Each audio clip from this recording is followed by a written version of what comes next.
Welcome to our first lecture on straight lines. तो this is a new lecture series और ये है हमारा कोर्स ओवरव्यू।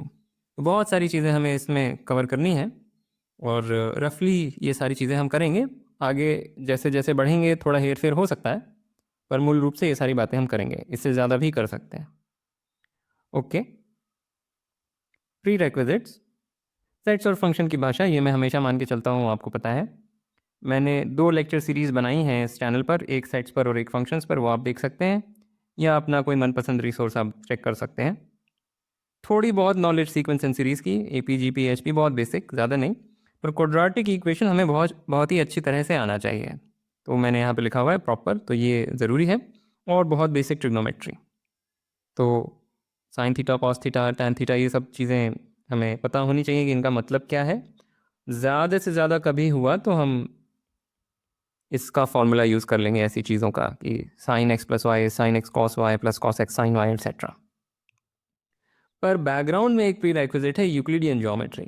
तो क्या होता है कि सवाल तो सारे अलजेब्रा की लैंग्वेज में फ्रेम होंगे, पर उन्हें सॉल्व करेंगे अगर प्योरली अलजेब्राइक अप्रोच से, एकदम माइंडलेस कॉम्पिटेशनल अप्रोच से, तो पहले तो समझ में कुछ नहीं आएगा कि हो क्या रहा है, और दूसरा कि समय बहुत लगेगा। तो कई बार यूक्लिडियन ज्योमेट्रिक थिंकिंग या ज्योमेट्रिक थिंकिंग जिसको मैं बोलता हूँ, उससे बहुत आसान हो जाएंगी चीज़ें। ये बोलने के बाद फिर भी कई बार अलजेब्रा वाकई में हमें दिखेगा कि बहुत पावरफुल है कुछ सिचुएशंस में। तो दोनों चीज़ें हमें सीखनी है, हमें ना ज्योमेट्रिक थिंकिंग को नज़रअंदाज करना है, ना अलजेब्राइक थिंकिंग को। दोनों चीज़ें मैं कोशिश करूँगा हम सीखें, साथ में जहाँ पे जो ज़्यादा उपयोगी है उसका प्रयोग कर लेंगे। ऑलराइट, थोड़ी सी हिस्ट्री कि द कार्टेशियन प्लेन, जो भी हम आगे डिस्कस करेंगे, the Cartesian plane was invented by Rene Descartes. तो इनका नाम लिख देता हूँ, Rene Descartes, French mathematician and philosopher. लिखते डेस्कार्टीज हैं, स्पेलिंग इनकी डेस्कार्टीज है, पर प्रोनाउंस करते हैं देकार्त। तो रेने देकार्त, और इन्होंने 1637 में एक पब्लिकेशन दिया था जिसमें कोऑर्डिनेट प्लेन पहली बार डिफाइन किया गया था। All right, so let's start with the definition of the Cartesian plane. और उसके पहले Cartesian product of two sets की डेफिनेशन हम रिकॉल करेंगे। तो अगर ए और बी दो सेट्स हैं तो उनका कार्टेशियन प्रोडक्ट कैसे डिफाइन होता है? वो सारे ऑर्डर्ड पेयर्स का कलेक्शन जिसमें first entry is from A and the second entry is from B. तो ये हम सेट्स में पढ़ते हैं। और कार्टेशियन प्लेन की क्या परिभाषा है? It is nothing but the Cartesian product of R with R. R is the set of real numbers. तो ये जो है, this is the set of the real numbers, all the real numbers, उसका Cartesian product with itself, ये है हमारा Cartesian plane.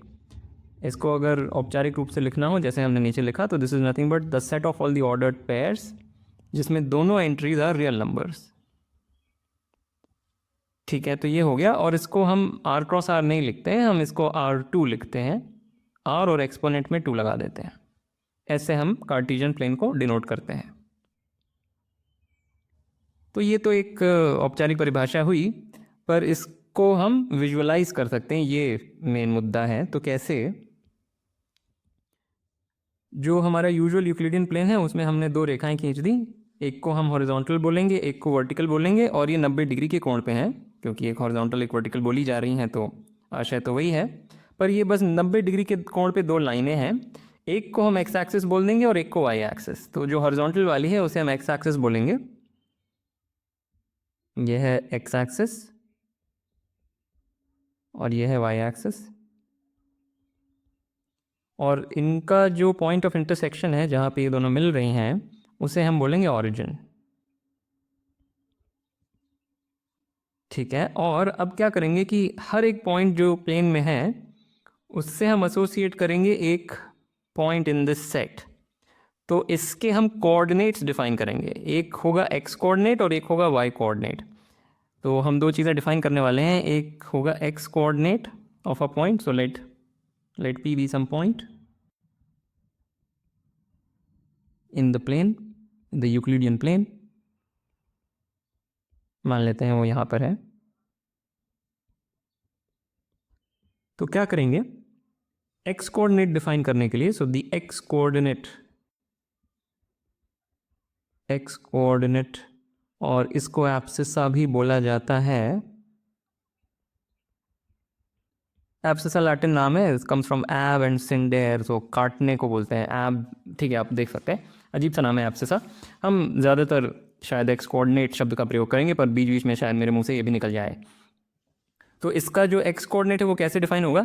एक vertical line draw करें पी से पास होती हुई, यानी इसके पैरेलल, वर्टिकल यानी कि वाई एक्सिस के पैरेलल वो लाइन ड्रॉ करें, वो एक्स एक्सिस को कहीं जा कर के मिलेगी। तो अब दो संभावनाएं हैं, या कहने की तीन संभावनाएं हैं। एक है कि वो पॉइंट ओरिजिन ही है, उस केस में हम बोलेंगे इसका एक्स कोऑर्डिनेट जीरो है, यानी कि अगर पॉइंट भी मैंने वाई एक्सिस पे ही लिया होता तो वो जब वर्टिकल लाइन उसके थ्रू ड्रॉ करेंगे तो वो ओरिजिन से पास कर जाएगी, और उस केस में हम बोलेंगे कि पी का जो एक्स कोऑर्डिनेट है वो ज़ीरो है। पर अगर वो ओरिजिन से पास नहीं हो रही है ये वर्टिकल लाइन, तो दो बातें हो सकती हैं। ये लाइन या तो ओरिजिन के दाहिने तरफ होगी या बाएं तरफ। अगर दाहिने तरफ है तो इसका एक्स कोऑर्डिनेट क्या होगा? ये डिस्टेंस, जो भी ये डिस्टेंस आई वही इसका एक्स कोऑर्डिनेट हो जाएगा। पर अगर वो बाएं तरफ आई, अगर पॉइंट पे यहाँ पे होता, बाएं तरफ आती, तो ये डिस्टेंस ना हो करके इस distance with the minus sign would be the x coordinate. अगले स्लाइड में हम एग्जांपल्स देखेंगे, पर शायद ये बात समझ में आ गई होगी कि इसका एक्स कोऑर्डिनेट क्या है। उसी तरीके से वाई कोऑर्डिनेट के लिए हम एक्स एक्सिस के पैरेलल लाइन ड्रॉ करेंगे। अगर ये लाइन ओरिजिन से पास हो गई तो वाई कोऑर्डिनेट इज ज़ीरो।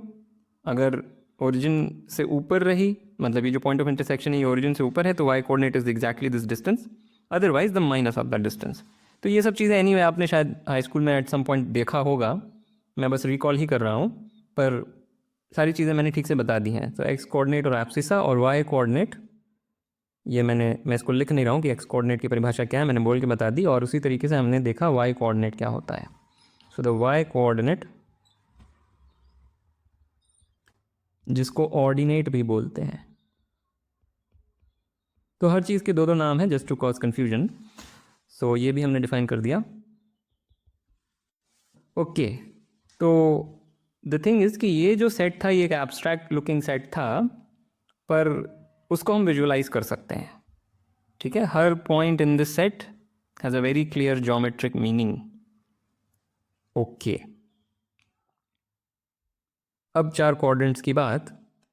तो ये जो क्वाड्रेंट है, ये जो क्वाड्रेंट यानी कि क्वाड्रेंट, ये शब्द कहाँ से आ रहा है? क्वाड यानी चार, राइट? क्वाड्रिलैटरल जैसे होता है। तो एक ये क्वाड्रेंट है, एक ये है, एक ये है और एक ये है। तो जो फर्स्ट क्वाड्रेंट है, फर्स्ट क्वाड्रेंट ये है, अगर औपचारिक रूप से लिखें तो ये है x, y in the coordinate plane या कार्टेशियन प्लेन, जिसमें कि दोनों ही संख्याएं पॉजिटिव है। ठीक है, और फॉर एग्जांपल ये एक बिंदु यहाँ पे है 9,5, यानी कि अगर हम वर्टिकल लाइन ड्रॉ करेंगे तो दिस डिस्टेंस विल बी 9 और ये दाहिनी तरफ होगा ओरिजिन के, and this distance will be 5 और ये ऊपर होगा ओरिजिन के। तो ये तो फर्स्ट क्वाड्रेंट हो गया। सेकंड क्वाड्रेंट, इसको सेकंड क्वाड्रेंट बोलते हैं, जो यहाँ पे है। ये कौन सा सेट है? ये सेट है those points in the Cartesian plane जिनका एब्सिसा नेगेटिव है पर ऑर्डिनेट पॉजिटिव है। ठीक है, फॉर एग्जांपल ये पॉइंट -8, 10 वर्टिकल लाइन ड्रॉ करी तो ये ओरिजिन के लेफ्ट साइड आया और -8 यूनिट्स दूर है, या अदर 8 यूनिट्स दूर है। और ये लाइन ड्रॉ करी तो ये ओरिजिन के ऊपर आया 10 यूनिट। इसके बाद आया थर्ड क्वाड्रेंट, ये है वो सारे points in the Cartesian plane जिसमें एब्सिसा और ऑर्डिनेट दोनों नेगेटिव है, राइट? एग्जाम्पल के लिए ये पॉइंट है -4, -2, और लास्ट में fourth quadrant which is those points in the Cartesian plane जिसमें x coordinate is positive but y coordinate is negative। ठीक है, और ये है x एक्सिस, ये है y एक्सिस। x एक्सिस क्या है? जिसमें कि y कोऑर्डिनेट 0 होता है, वाई एक्सिस क्या है जिसमें एक्स कोऑर्डिनेट 0 होता है।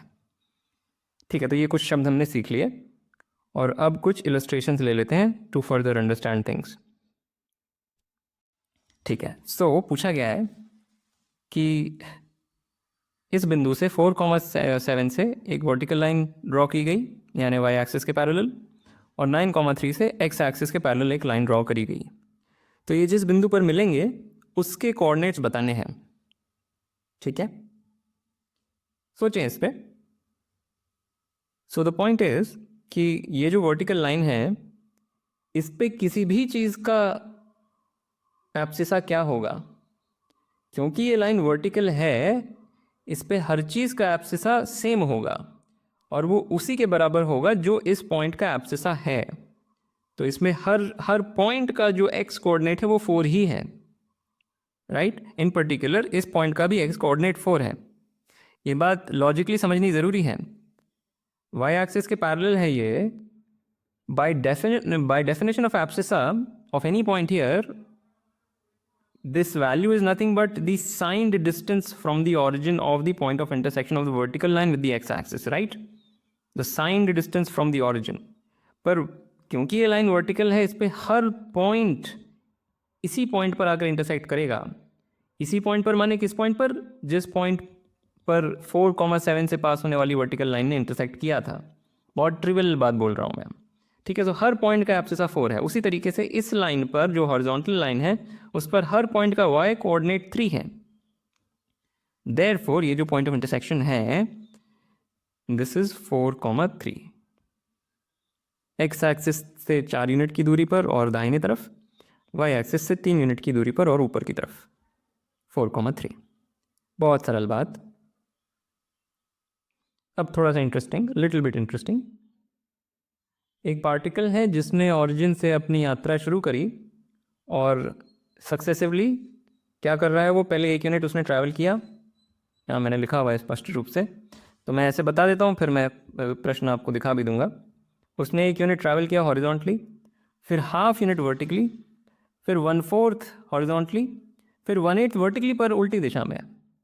ठीक है, वर्टिकली वो फ्लिप कर रहा है, पहले ऊपर गया पर फिर नीचे आया, फिर हॉरिजॉन्टली 1/16 पर फिर ऊपर जाएगा 132 मतलब 1/32, फिर हॉरिजॉन्टली 1/64, फिर वर्टिकली नीचे की तरफ 1/128।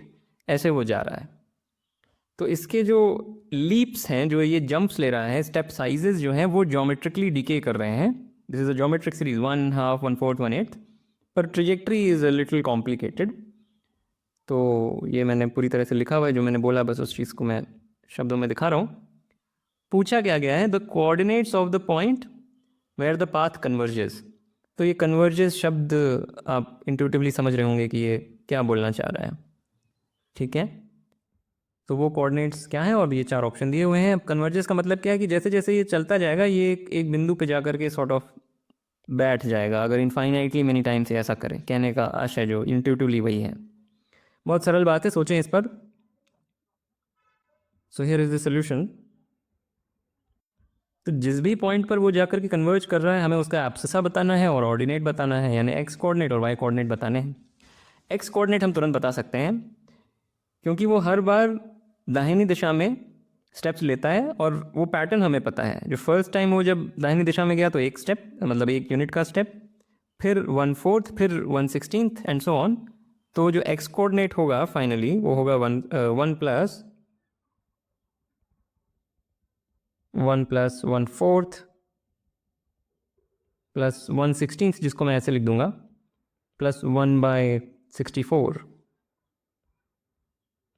तो एक ज्योमेट्रिक सीरीज है, इनफाइनाइट ज्योमेट्रिक सीरीज है with common ratio 1/4, starting term 1, so it's 1/1 - 1/4 and therefore this is 4/3।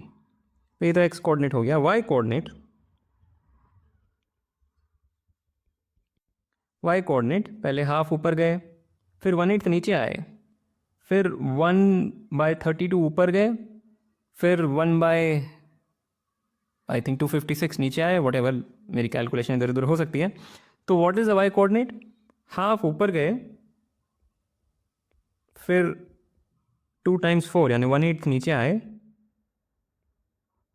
फिर 2 × 4 square right. 32 is 2 times 4 square, इतना ऊपर गए, -1/2 times 4 cube and so on. तो ये भी एक ज्योमेट्रिक प्रोग्रेशन ही है जिसका first term is half and the common ratio is -1/4. Infinite geometric series, first term is half, common ratio is -1/4. So this is equal to I think 2/5. Yeah, so your answer is option B. एकदम easy. Next एक straight line है जो कि x axis पे ए distance का point cut कर रही है और वाई एक्सिस पे बी डिस्टेंस का। तो ये जो शब्द है इंटरसेप्ट, ये बस एक शब्द है। कहने का मतलब यही है कि जब लाइन को खींचा गया तो एक्स एक्सिस पे कहीं मिली, वो जो पॉइंट है उसकी दूरी from the origin is a, और वाई एक्सिस पे जहाँ मिली वो पॉइंट की दूरी from origin is B. In fact signed दूरी, जब इंटरसेप्ट बोलते हैं तो साइंड दूरी की बात करते हैं। तो अगर ए नेगेटिव है तो इसका मतलब हो जाएगा लाइन ऐसे जा रही है, whatever. So O A is A and O B is B, ठीक है। और दिया ही हुआ है कि पॉजिटिव डायरेक्शन में है, यानी कि A is a positive number, B is a positive number, तो ये फिगर एक्यूरेट है। और अस्यूम करें कि जो परपेंडिकुलर है from the origin to this line, उसका angle from the positive direction of the Y axis. So this is the positive direction of the Y axis, right. ये जो पॉइंट्स हैं इनका वाई कोऑर्डिनेट पॉजिटिव होता है और ये जो पॉइंट्स हैं इनका वाई कोऑर्डिनेट नेगेटिव होता है। So this is the positive direction of the Y axis. हमें क्या दिया हुआ है कि ये जो परपेंडिकुलर है from the origin to the given line, उसका angle from the positive direction of the Y axis is π/6, यानी कि 30 डिग्रीज। तो ये एंगल हमें दिया है कि 30 डिग्री है। All right. और ये जो ट्रायंगल बना ओ ए बी, इसका एरिया अगर ये है तो हमें इसकी वैल्यू बतानी है, a² - b² की वैल्यू बतानी है। कुछ ऑप्शन शायद दिए हुए हैं। सवाल बहुत सरल है, बेसिक ज्योमेट्री या ट्रिग्नोमेट्री का ही बस इसमें थोड़ा सा प्रयोग करना है, ज़रूर खुद से सोचें। ओके, तो जो सबसे पहले इन्फॉर्मेशन हमें दी है कि एरिया इज़ दिस, उसको अगर हम ए और बी के टर्म्स में एक्सप्रेस करें तो क्या लिखा हुआ है कि area of the triangle, this is half into base into height, जिसमें कि मैंने इसको बेस समझ लिया और इसको हाइट समझ लिया, ये क्योंकि ये 90 डिग्री है। So this is equal to given 98√3/3, which gives us the value of a times b. 98 into 2 क्या होता है, 196 इसके बराबर। और फिर एक और इन्फॉर्मेशन दी है कि ये 30 डिग्री है। तो अगर ये 30 डिग्री है और क्योंकि ये 90 डिग्री है, ये परपेंडिकुलर थी, ये 30 डिग्री है, ये 90 डिग्री है, तो ये कितना हो जाएगा, ये 60 डिग्री हो जाएगा। तो वो भी लिख देता हूँ, राइट। अब अगर ये 60 डिग्री है, ये बी है, तो ए क्या होगा, tan 60 से हमें क्या मिला, tan 60 is a/b, which means √3 is equal to a/b, यानी कि a is equal to b√3। तो हमारे पास दो इक्वेशंस हैं, पहली इक्वेशन है ये और दूसरी ये। तो यूजिंग दीज टू इक्वेशंस हमें मिलेगा कि b√3 टाइम्स b इज 196√3/3। क्या हुआ, यहाँ पे a की जगह पे मैंने b√3 रख दिया, तो ये इक्वेशन आ गई। इससे हमें b की वैल्यू मिल जाएगी, b की वैल्यू मिल गई, b की वैल्यू मिल गई तो a की वैल्यू मिल गई, राइट। b की वैल्यू मिल गई तो a की वैल्यू मिल गई, और फिर हम ये निकाल सकते हैं। कैलकुलेशन मैं नहीं कर रहा हूँ, आप कर सकते हैं। ऑल राइट, लास्ट में A B C are vertices of a triangle, जो कि एक एक्यूट एंगल ट्राइंगल है। तो ऐसे नहीं लिखना चाहिए था, let triangle A B C be an acute angle triangle. तो ऐसा कुछ फिगर बना लेते हैं, एक एक्यूट एंगल ट्राइंगल है और पूछा गया है कि ये जो पॉइंट है, this is some point in the Cartesian plane, ये किस क्वाड्रेंट में लाई कर सकता है। 4 ऑप्शन दिए हैं, राइट। तो कॉस बी माने इस एंगल का कॉस, एंड कॉस ए माने इस एंगल का कॉस, एंड सो ऑन। तो वो तो हम समझ रहे हैं। और ए बी सी वर्टिसेस भी होते हैं कॉन्टेक्स्ट पे, जब मतलब ये सारी बातें कॉन्टेक्चुअल होती हैं। जब हम बोलते हैं ट्राइंगल ए बी सी, तो इसका मतलब ए बी सी को वर्टिसेस की तरह से सोचा जा रहा है, पर जब कॉस ऑफ बी लिखा है तो बी को एक एंगल की तरह से सोचा जा रहा है, तो वो सब ठीक है। ठीक है, तो इस पर ज़रूर विचार करें। अच्छा सवाल है ये, बाकियों से तो बेहतर ही है। कुछ इसमें सोचना है, कहने का मतलब। तो देखते हैं, क्या ये फर्स्ट क्वाड्रेंट में हो सकता है। सो फॉर दिस पॉइंट इसको पी बोल देता हूँ just for convenience. So can P lie in the first quadrant, ये क्वेश्चन हम अपने आप से पूछ रहे हैं।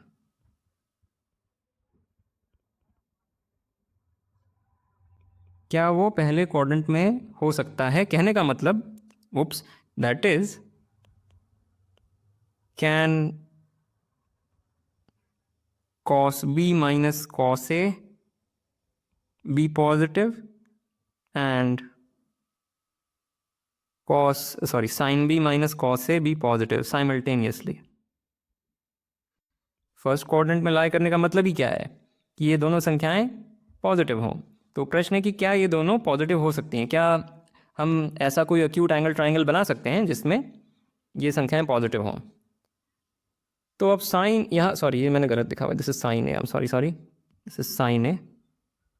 हाँ, और राइट, तो पहली इक्वेशन कह रही है कि cos b is greater then sin a, so that is can cos b greater than sin a and sin b greater than cos a। अब प्रॉब्लम यह है कि एक तरफ cos है एक तरफ sin है, तो हम सीधा सीधा एंगल्स को कंपेयर नहीं कर पा रहे हैं, पर अगर हम सबको ही साइन में कन्वर्ट कर दें तो हम कर पाएंगे। तो थोड़ी सी trigonometry, sine 90 minus B, cos B को लिख दिया साइन 90 माइनस बी, और इसको लिख दिया साइन 90 माइनस ए। और नोट दैट ये एंगल भी 0 और 90 के बीच में है, क्योंकि ट्राइंगल एक्यूट एंगल था। एक्यूट एंगल ट्राइंगल क्या होता है, जिसमें सारे एंगल्स 90 डिग्री से छोटे होते हैं। तो ये जो संख्या है, क्योंकि बी 90 डिग्री से छोटा है और नेसेसरली पॉजिटिव है, एक एंगल ही है, तो ये संख्या 0 और 90 के बीच में है, और ये संख्या तो है ये 0 और 90 के बीच में, सेम फॉर दिस गाय। तो इससे हम बोल सकते हैं साइन फंक्शन क्योंकि मोनोटोनिकली इंक्रीजिंग होता है 0 से 90 के बीच में, तो this gives us 90 minus B is greater than A and B greater than 90 minus A. और क्लियरली ये दोनों चीज़ें साथ में नहीं हो सकती। ये जो इनइक्वालिटी है वो इसकी बिल्कुल विपरीत है। ये इनइक्वालिटी कह रही है 90 greater than A plus B, और ये इनइक्वालिटी कह रही है B plus A is greater than 90। एकदम उल्टी बात हो गई, तो दिस कैन नॉट हैपन। तो ये जो बिंदु है ये फर्स्ट क्वाड्रेंट पे डेफिनेटली लाई नहीं कर सकता। ठीक है, और इसी तरीके से आप सेकंड, थर्ड, फोर्थ की बात कर सकते हैं। तो मैं आपको आंसर बता देता हूँ। आंसर ये आएगा कि सेकंड क्वाड्रेंट में ही हो सकता है, वो ना थर्ड में हो सकता है ना फोर्थ में। तो पूरा कर लें इसे, सोचें, थोड़ा सा इसमें विचार करना है। ऐसा नहीं है कि अभी ये बात ख़त्म हो गई, ज़रूर अंत तक इसको ले जाएं। ठीक है, so with that I want to end this lecture. As usual, like, comment, share, subscribe, and I will see you next time.